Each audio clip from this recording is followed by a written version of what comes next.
이재명 대통령은 이처럼 이재명 대통령이 취임단 3일 만에 주요 7개국 G7 정상회의에 초청되는 파격적인 행보를 선보였습니다. 이는 단순한 외교적 의례를 넘어 국제 외교 무대가 이재명 대통령에게 가장 먼저 활짝 열렸음을 의미합니다. 캐나다 엘버타에서 열릴 이번 회의에서 이재명 대통령은 단순한 손님이 아닌 세계 외교의 판도를 뒤흔들 핵심 인물로 부상할 것이라는 관측이 지배적입니다. 현재 국제 정세는 그야말로 한치 앞을 내다보기 힘든 혼돈의 시기입니다. 미국의 트럼프 행정부는 각국에 고율 관세를 부과하며 연일 긴장감을 고조시키고 있으며 그 대상에는 일본과 유럽, 캐나다, 호주뿐만 아니라 대한민국까지 예외가 아니었습니다. 이러한 엄중한 상황 속에서 G7 의장국인 캐나다가 대한민국과 호주 두 나라를 선택해 G7 회의에 초청한 것은 매우 의미심장합니다. 그리고 그 초청의 중심에는 실용 외교를 기치로 내건 이재명 대통령의 이름이 있었습니다. 이재명 대통령은 취임과 동시에 외교 안보의 방향을 분명히 제시했습니다. 바로 실용과 국익, 그리고 자율성입니다. 그는 이러한 기조에 맞춰 안보실장의 러시아통 외교관인 위성락 실장을, 국정원장 후보자로는 북한 전문가이자 통일부 장관을 역임했던 이종석 전 장관을 지명했습니다. 이는 국제사회에 러시아와의 관계 회복과 북한과의 대화 재개라는 두 가지 핵심적인 메시지를 던진 것입니다. 동시에 이는 트럼프 행정부의 외교 전략과 놀랍도록 절묘하게 맞물리는 탁월한 한 수로 평가됩니다. 왜냐하면 현재 트럼프 대통령은 러시아와의 관계 개선을 강력히 원하고 있으며 우크라이나 전쟁을 조속히 끝내고 싶어 하기 때문입니다. 이러한 상황에서 이재명 대통령은 미국과 러시아 사이에서 신뢰할 수 있는 중재자이자 두 나라 사이의 중요한 연결고리 역할을 톡톡히 해낼 것이라는 기대감이 커지고 있습니다. 캐나다는 바로 이 지점을 정확하게 간파했으며 취임 3일 만에 이재명 대통령의 이름을 G7 회의 초청 명단에 올리는 결단을 내린 것입니다. 이번 초청은 호주를 통해서도 그 의미를 엿볼 수 있습니다.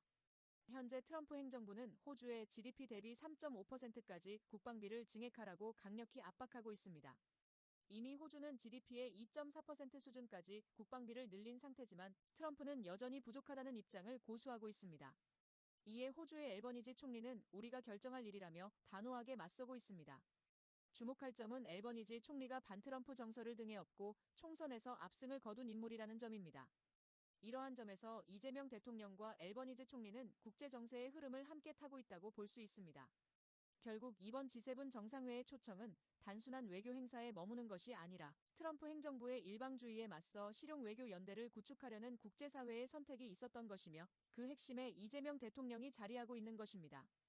흥미로운 사실은 트럼프 대통령이 이재명 대통령과 무려 20분간 통화하며 유난히 친밀감을 표현했다는 점입니다. 과거 다른 정상들과의 통화는 보통 10분에서 15분 정도의 형식적인 수준에 그쳤던 것을 감안하면 이번 통화는 분명 달랐습니다. 왜일까요? 첫째, 트럼프 대통령은 현재 외교적으로 고립된 상황에 처해 있습니다.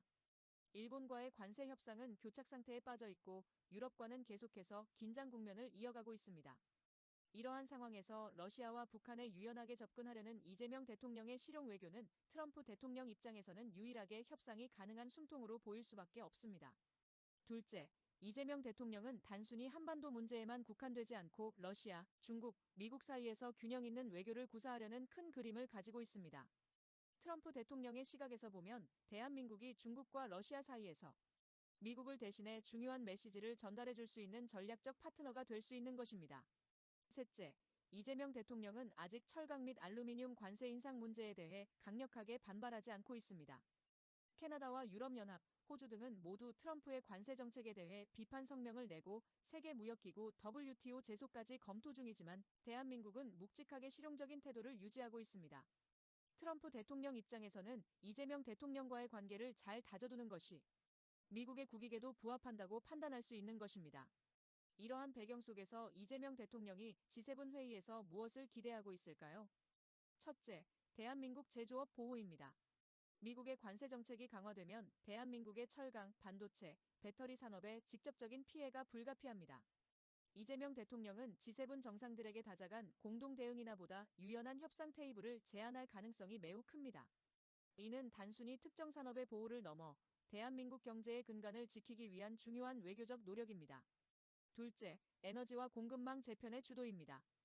우크라이나 전쟁 이후 전 세계는 에너지 위기와 공급망 재구성에 사활을 걸고 있습니다.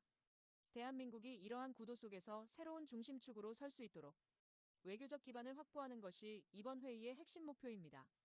안정적인 에너지 확보와 견고한 공급망 구축은 대한민국의 미래 성장 동력을 확보하는 데 필수적입니다. 셋째, 북한 문제에 대한 국제사회의 인식 전환입니다. G7 대부분의 국가들은 북한을 오직 안보 위협으로만 간주합니다. 그러나 이재명 대통령은 경제와 대화를 병행하는 단계적 접근을 제시하려 할 것입니다. 북한과의 평화 분위기를 회복시키고 궁극적으로 한반도의 비핵화와 평화 정착을 위해 G7의 정치적 지지를 끌어내는 시도가 있을 것입니다. 이는 단순한 외교적 수사를 넘어 한반도 평화에 대한 대한민국의 확고한 의지를 보여주는 것입니다.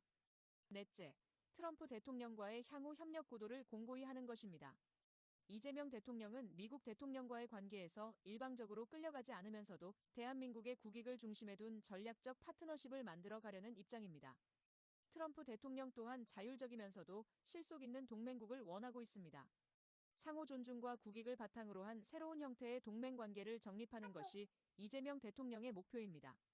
마지막으로 이재명 대통령은 이번 G7 회의를 통해 국내외의 대한민국의 존재감을 다시금 드높이고 현 시대의 거대한 화두인 AI 산업 전반에 대한민국이 적극적으로 투자하고 전 세계와 공조하겠다는 의지를 선명하게 밝히려 할 것입니다. 이는 단순한 기술 선도국으로서의 위상을 넘어 인류의 미래를 함께 만들어가는 책임 있는 국가로서의 역할을 다하겠다는 의지를 보여주는 것입니다. 이러한 이재명 대통령의 행보에 대해 시민들은 뜨거운 반응을 보이고 있습니다. 대통령님 취임하자마자 바로 G7이라니 정말 속이 다 시원합니다. 그동안 답답했는데 이제야 대한민국이 제자리를 찾아가는 것 같네요. 외교는 역시 이재명 대통령입니다. 실용 외교라고 말씀하셨는데 진짜 국익을 위해서 발로 뛰는 모습이 감동적입니다. 트럼프도 이재명 대통령한테는 꼼짝 못하는 것 같네요. 우리 대통령이 이렇게 대단한 사람인 줄 몰랐습니다. 어깨가 절로 으쓱해집니다. 나라가 다시 비상하는구나 싶습니다. AI 투자하고 세계와 공조하겠다는 의지도 정말 멋집니다. 미래를 내다보는 해안을 가진 대통령입니다. 솔직히 지난 정부의 외교 때문에 얼굴 들고 다니기 힘들었는데 이제는 대한민국 국민이라는 자부심을 느낍니다. 우리 대통령 최고입니다. 결국 이재명 대통령은 G7 참석